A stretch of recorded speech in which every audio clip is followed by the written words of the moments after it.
Bonjour et bienvenue dans cette vidéo, ici Serge Jérôme et j'espère que vous allez très bien. Et je voudrais vous faire une vidéo donc pour vous expliquer, pour que vous puissiez comprendre les frais annuels après la création de votre site internet. Et oui, vous avez acheté votre site, vous êtes propriétaire, si du moins vous n'êtes pas en leasing ou vous n'êtes pas sur un forfait ou un contrat sur 4 ans dont là vous ne seriez effectivement toujours pas le propriétaire, mais si vous passez par des webmasters comme moi et que vous êtes à la fin de l'achat de votre site, une fois que vous avez soldé la facture, vous êtes propriétaire, et bien à la date échéance, à la date anniversaire, un an après, il va falloir encore penser aux frais, notamment celui du renouvellement de l'hébergement web. Parce qu'en fait, votre site internet a besoin d'un espace sur le web pour fonctionner, et l'hébergement web se paie généralement à l'année. Voilà. Donc il faut penser à renouveler l'hébergement là où vous aviez commencé la première année, mais il se trouve que généralement, souvent, c'est pris en charge par le webmaster, pas toujours, mais souvent c'est pris en charge par lui, et c'est lui qui va anticiper les frais, qui va lui-même être débité sur son compte bancaire, des frais d'hébergement web et des frais de nom de domaine. Ensuite, il faut penser qu'il va y avoir le renouvellement du nom de domaine. Donc, par exemple, le nom de domaine, c'est www.votresite.com. Donc ça, c'est l'essentiel pour que pour les visiteurs vous trouvent. Et donc, ce nom de domaine doit être renouvelé chaque année pour rester en votre possession. Sinon, si vous ne le renouvelez pas, vous allez le perdre. Ensuite, en point 3, on pourrait dire, il y a aussi les frais de maintenance et d'entretien. Alors, quelle que soit la technologie que vous avez utilisée, surtout si vous utilisez ce qu'on appelle des CMS comme WordPress ou d'autres CMS comme PrestaShop ou voilà, il y en a plusieurs comme ça, eh bien, il va falloir faire des entretiens récurrents. Et bon, moi, pour mon cas, pour mes clients, je fais des entretiens chaque semaine pour leur site. Et là maintenant, c'est vraiment cousu main en fonction des technologies que j'ai utilisées, des plugins, des extensions, des thèmes. Je vais y aller vraiment méticuleusement pour faire attention à ce que le site ne se casse pas. Donc je fais vraiment encore une maintenance vraiment très, comment dire, précautionneuse. Voilà, je fais très attention, donc ça demande du temps. Et lorsqu'il y a des conflits, il faut réparer. Lorsqu'il y a des bugs, et puis parfois il y a des infections, des virus, des malwares à supprimer. Donc il y a donc les frais de maintenance et d'entretien, voilà, parce qu'un site requiert une attention continue. Donc il faut faire les mises à jour, tout cela. Donc voilà, le webmaster s'occupe de tout, et c'est vrai que il ne le dit pas, mais il fait un travail chaque semaine, il fait un travail dans les coulisses, on va dire, derrière le rideau. Et ça, c'est vrai que c'est important de savoir. Donc il faut, en résumé, il faut prévoir ses frais, c'est-à-dire une fois que vous êtes propriétaire du site internet, il faut vous attendre à avoir des frais chaque année, et de manière à ne pas perdre votre visibilité en ligne.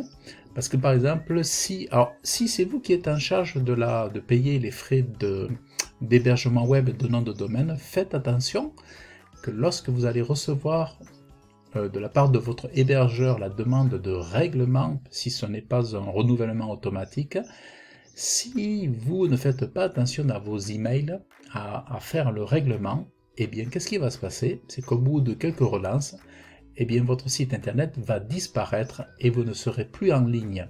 Et ce qui se passe aussi souvent, c'est qu'au bout d'un moment, non seulement le site n'est plus en ligne, mais vous n'aurez plus moyen de le récupérer, de le retrouver. Moi, c'est arrivé à un client que j'ai dépanné donc il m'a contacté au mois de mai. Oui, je pense que c'était début mai ou fin avril. Il m'a contacté et il avait reçu des relances. Il a pas fait attention, et puis l'agence web en plus derrière ne suivait pas le dossier parce qu'elle avait fermé les portes. Donc Et puis un jour, il se rend compte que son site n'est plus là, un site qu'il avait payé très cher. Et son site avait disparu. Et il se trouve que malgré après avoir essayé de joindre les hébergeurs web, eh bien il s'avérait qu'ils lui ont dit impossible de récupérer les contenus. C'est pour ça que c'est bien d'être vraiment de vraiment faire attention, être prudent avec ça. Alors je sais pas si vous passez sur OVH ou chez Hostinger ou sur ODSwitch ou je sais pas quel est votre hébergeur, mais faites vraiment attention. Moi je conseille vraiment de faire plutôt un renouvellement automatique de façon à ne pas manquer le rappel. Voilà, ça c'est vraiment très important. Alors après, les frais, le coût de ces frais, alors là ça va dépendre totalement du professionnel. Vous avez des grandes entreprises ou des entreprises nationales ou des agences web qui vont prendre 1000 euros par an, pas 1000 ans par euro, mais 1000 euros par an. Vous avez par exemple, je sais pas, des trucs comme Solocal ou comme ça. Moi j'ai des clients qui étaient chez Solocal et qui payaient 1000 euros par an, qui sont venus vers moi et qui ont fait une économie énorme évidemment. Mais après vous en avez certains, ils vont prendre 700 euros, d'autres vont prendre 500 euros, d'autres vont prendre 300 euros. Et après ça va dépendre aussi du site internet, parce que s'il y a admettons, des fonctionnalités pro et que ces fonctionnalités sont gérées par des plugins dont les licences se renouvellent chaque année et qui sont prises en charge ou pour lesquels les comptes ont été créés par le webmaster, eh bien, il vous faudra en plus, sur les frais qu'on a cités, rajouter le frais de ces logiciels chaque année. Donc admettons, s'il y a des formulaires de contact spécifiques, s'il y a des logiciels d'import de data comme WP All Import ou d'autres fonctionnalités avec des plugins payants, il faudra donc ajouter aux frais récurrents de chaque année ceux de ces outils-là. Donc voilà, et après c'est vrai qu'effectivement, mettons, je sais pas si vous payez 300 euros de nom de domaine, plus d'hébergement, plus de maintenance, et qu'il y a des outils qui coûtent chaque année, qu'il faut renouveler, qui coûtent, admettons, je sais pas, je vais dire 300 euros, bah, il faudra ajouter 300 plus 300, et ça vous fera 600 euros par an. Mais voilà, après quand on a un business en ligne qui rapporte, et lorsque votre visibilité est un bon retour sur investissement, et que votre site internet vous attire plusieurs clients chaque année, et bien voilà, vous avez les frais qui sont largement amortis si vous avez une bonne visibilité, si votre site internet est actif, si vous faites du référencement Google dessus, là vous aurez largement amorti vos frais. Donc voilà, d'où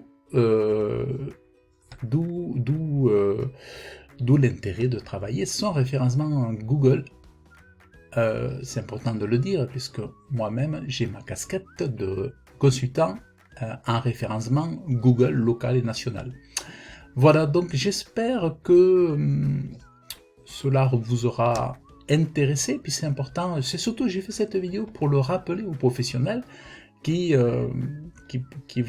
seraient inquiets, ou alors qui auraient négligé ce petit détail, mais c'est quand même, il faut y penser, voilà.